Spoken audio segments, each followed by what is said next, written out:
During the 2025 football season, every now and again, I would think about how Haynes King's legacy at Georgia Tech would stack up against the quarterbacks that came before him. So today, we are going to be ranking every starting quarterback for the Jackets dating back to 2008. And you might ask me, Benny, why 2008 specifically? Well, 2008 is not an arbitrary year. I picked that year because this was around the time that I became more seriously invested in Tech football. For each quarterback that has started since then, I have a very clear memory of their accomplishments and watching them play. I know there were some great quarterbacks not too long before then, such as Joe Hamilton, George Godsey, and Reggie Ball. However, they were a little bit before my time, and I don't really remember watching them play, especially for the first two. I am aware of their legacies, and I could likely rank them accurately, but I chose to rank the players that I have real experience watching. There are a couple parameters that I want to establish before we begin though. First, I am only going to be ranking primary starting quarterbacks. There were guys who filled in as starters such as Jabo Shaw, Tobias Oliver, and Zach Pyron, but these guys will not be ranked as they were never full-time starters. Second, I'm going to be ranking everyone based on two metrics. The first is how good of a player they were individually, and the second is their accomplishments and legacy.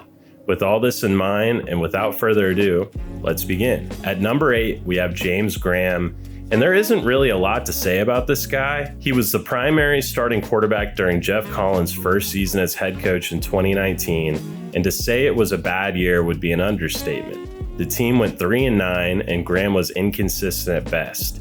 To be fair to him though, he played under a bad head coach and played for a team that was going through a massive transition away from the option offense, which he had been previously recruited for. He was a great athlete and runner, and I believe that he would have been successful in the triple option. However, he did not work out in the pro-style system that was implemented, which happened way too soon in my opinion.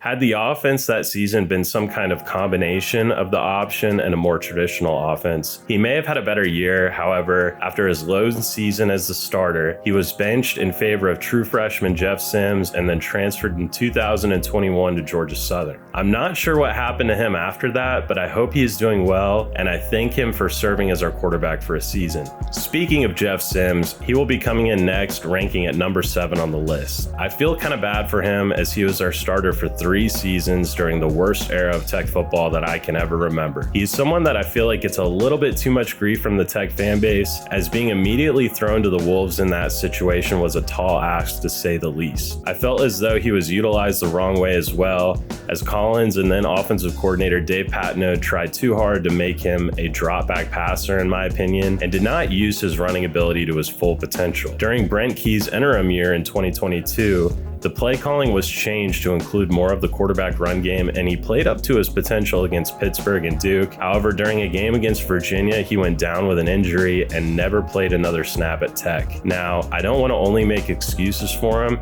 as he was an inconsistent player in his own right. He struggled with accuracy and turnovers throughout his time at Tech, and struggled to fend guys off like Jordan Yates from taking the job from him. But like I said, I think he gets a little too much hate from the Tech fan base, and he is someone that I've pulled for since his departure. After a 1-year stop at Nebraska, Sims then came back to Tech briefly to finish his degree, which by the way, I respect that a ton. And he then transferred to Arizona State before the 2024 season to become the backup quarterback behind Sam Leavitt, and even started a few games for the Sun Devils and had some big moments. As of now in 2026, he is out of college eligibility, and I wish him the best of luck in the future. At number 6, we have Vad Lee, and he's a pretty interesting quarterback in the history of Tech football. He was a pretty highly touted guy out of the state of North Carolina and came to Tech under the impression that Paul Johnson's triple option would be altered in favor of Lee's play style as a more traditional spread type of quarterback. But this didn't work out the way he may have thought it would. After playing well as a redshirt freshman in 2012, splitting snaps with senior starter Tevin Washington, he became the full-time starter in 2013. The season started out well for Lee and the Jackets, jumping out to a 3-0 record, but after this point in the season, things went downhill. The Jackets then lost 3 straight games to Virginia Tech, Miami, and BYU, and ended the year with a very disappointing loss to Georgia and then another bad loss to Ole Miss in the bowl game. I was personally at both of the games I just mentioned, and the Georgia game was especially disappointing. Tech jumped out to a 20-0 lead to start the game, but ended up losing in double overtime. After that, Tech went on to play Ole Miss in the Music City Bowl, which I'll go ahead and say is the coldest football game I've ever been to. Correct me if I'm wrong if you went there, but the temperature was in the teens for that game, I believe. But anyways, the offense struggled to get going in that game, and Tech would go on to lose to the Rebels by 8. It wasn't a bad loss by any means, but something fell off during that game, and shortly after, Lee announced his intention to transfer and ended up landing at James Madison, which was still an FCS program at the time. He was very successful in his 2 seasons there, and was even a front runner for the Walter Payton Award as a senior, which is the FCS equivalent to the Heisman Trophy. However, he ended up getting hurt before the season ended. So what went wrong for Lee at Georgia Tech? As previously mentioned, he was more of a traditional quarterback and wasn't a good fit for the option. Although he was a pretty good runner when he got a full head of steam, he was a big, lumbering athlete that didn't quite have the quickness and finesse to execute the option properly. The actual triple option play itself ended up more or less being shelved for more design handoffs, as it wasn't really a smooth operation. Coach Johnson did attempt to implement some pistol and shotgun formations, but we all know how Paul was. He was really stubborn with his offense and wouldn't embrace a new style fully. I believe that Vad could have done better in his own right, but he always seemed a little out of place running the option. Now, the next 2 quarterbacks were a bit difficult to decide between.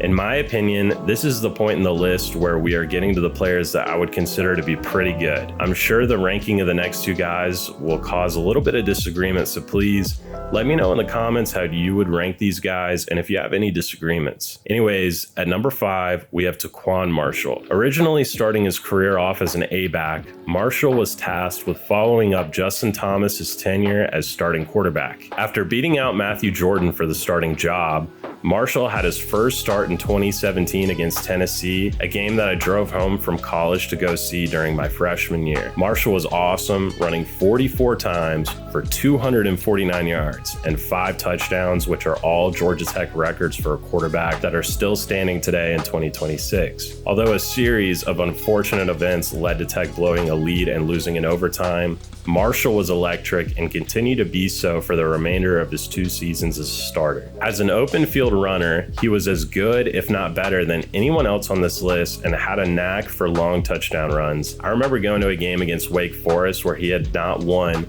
but 2 50-plus yard touchdown runs in what was a very fun win. He seemed to make plays like this all the time and had a real knack of getting away from defenders. But what holds Marshall back from being higher on this list? First, Tech was never really any good during his time as a starting quarterback. The Jackets only won 5 and 7 games respectively during his 2 years as a starter.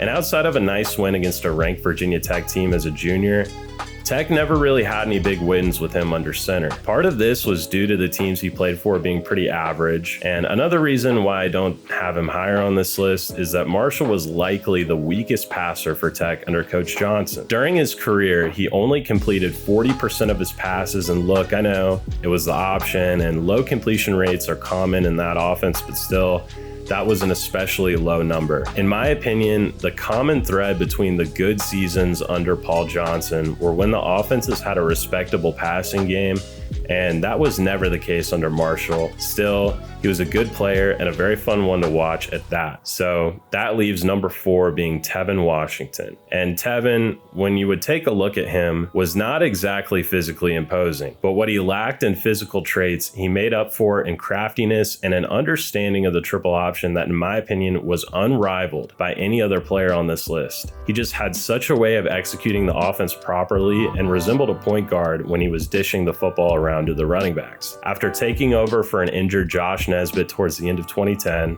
Washington fully took over as a starting quarterback in 2011, and the Jackets jumped out to a 6-0 record. Fun fact about this stretch, Tech scored on their first play from scrimmage in each of the 5 first games that season, and the reason I bring this up is to really highlight how well the offense was run during his time at quarterback. Even though Tech faltered at the end of 2011 and only won 7 games during 2012, Tevin was not the reason for the team's struggles, in my opinion. The defense for those 2 seasons were very lackluster, career, especially in 2012 when Al Groh was fired as defensive coordinator right in the middle of the season. Tevin himself wasn't a perfect quarterback, as he lacked the high ceilings of the three guys ahead of him and wasn't a good passer of the football, even by the standards of the option. But that being said, he was good enough in my opinion, and his career was highlighted by a huge performance and a win over then undefeated 5th-ranked Clemson in a game that Tech won 31-17 in 2011. He's somebody that I expect others to rank a little bit lower than I do,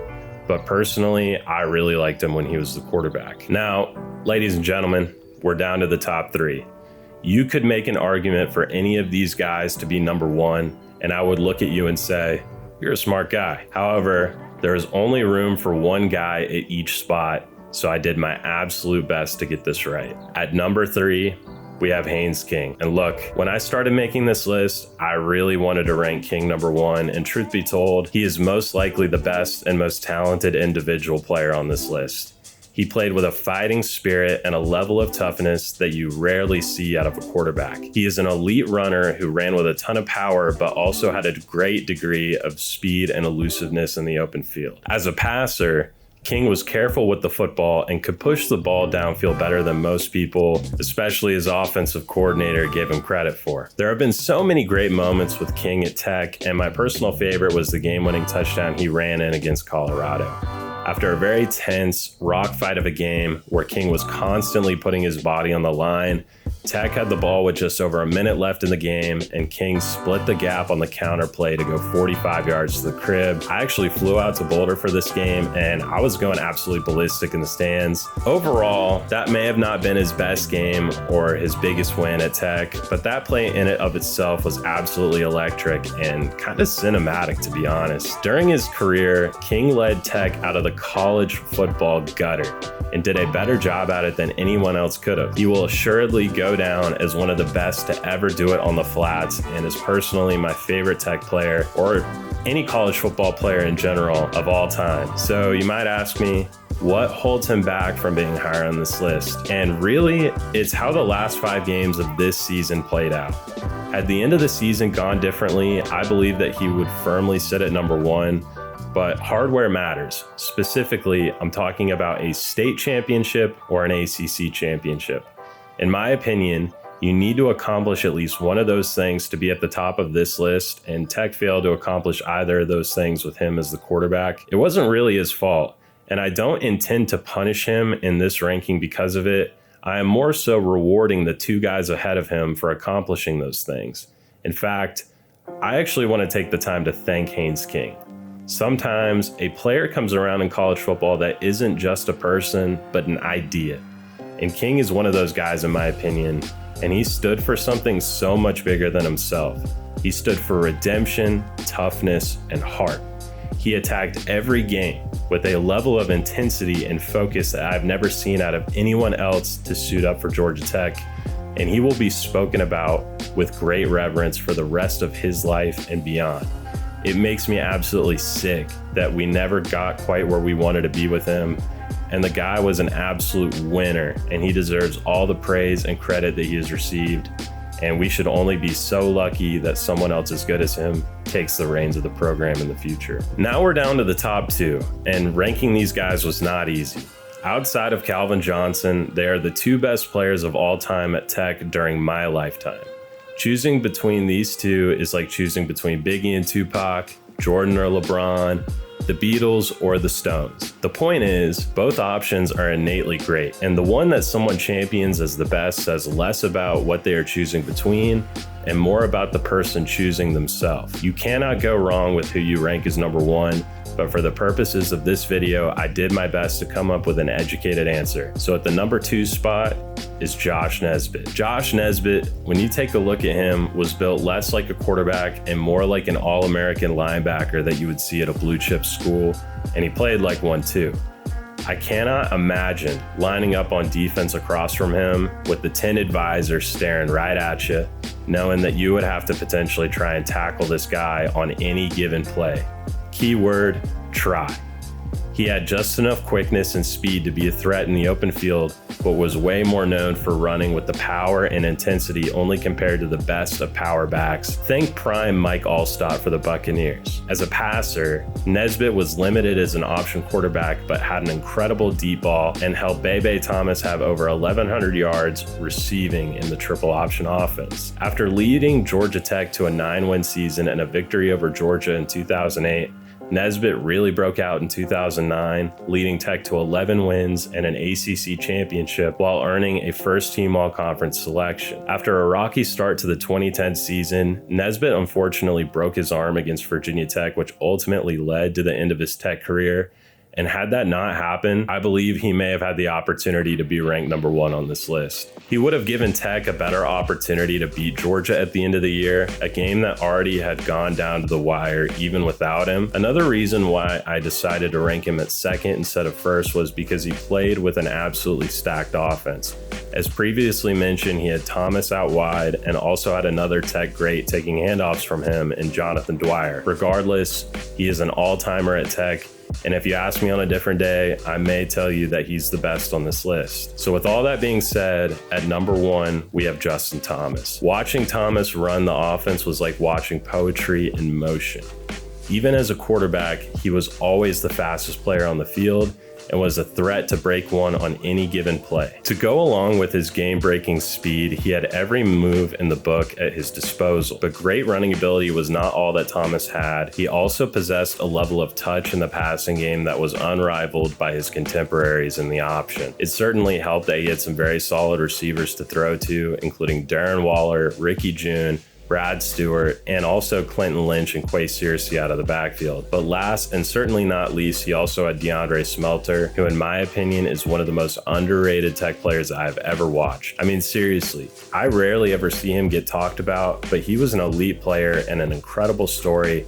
But that's a different topic for a different day. Going back to Thomas, he broke out as a redshirt sophomore in 2014 during his first year as a starting quarterback in what was the greatest Tech season I have ever personally witnessed. He started out with 5 straight wins before dropping games to Duke and North Carolina, but after that, the team did not look back as they went on to win out in the regular season and beat Georgia in what was one of the all-time great games in college football during the 2010s. After losing a hard-fought game against the reigning national champions in Florida State during the ACC championship, Tech went on to absolutely dismantle Mississippi State in the Orange Bowl. Keep in mind that this was during the inaugural season of the 4-team college football playoff format. However, had this been a 12-team playoff, Tech would have made it, and I believe they would have done some serious damage. Can you imagine being another team in the playoffs and in the middle of your run, you have to prepare yourself for the triple option? It's a pretty tall ask. After a letdown year in 2015 where the team was marred with injuries and a ton of close losses, Thomas and the Jackets bounced back in 2016. After starting out just 3-3, Tech went on to finish the year 6-1, including coming back from a 2-touchdown deficit to beat Georgia and a win over another SEC team in Kentucky in the Orange Bowl. Thomas in 2016 did not have the gaudy stats that he put up in 2014, but he was extremely consistent, only turning the ball over 4 total times. This was a really fun year to be a Tech fan, and Justin Thomas was a huge reason for it. All in all, this was a really fun list to make, and now I want to hear what y'all think. Tell me who your favorite Tech quarterback is, even if he's not on this list. I know I'm going to see a lot of Joe Hamilton, and maybe one day I'll do a video about him and his career, as I'd personally like to learn more about him and his legacy at Tech. Speaking of making videos, I'm looking forward to getting back to posting a little more regularly. To be transparent with y'all, after the way the season ended, I got pretty down in the dumps about Tech football, and it was a bit of a struggle to get myself in the mood to make content, but I've shaken that off and I'm excited to get back to it. I've got some more videos planned and I'm excited to release them, but anyways, thank you for the patience. And as always, go Jackets, to hell with Georgia, Happy New Year. Hopefully 2026 will bring some good to Tech football.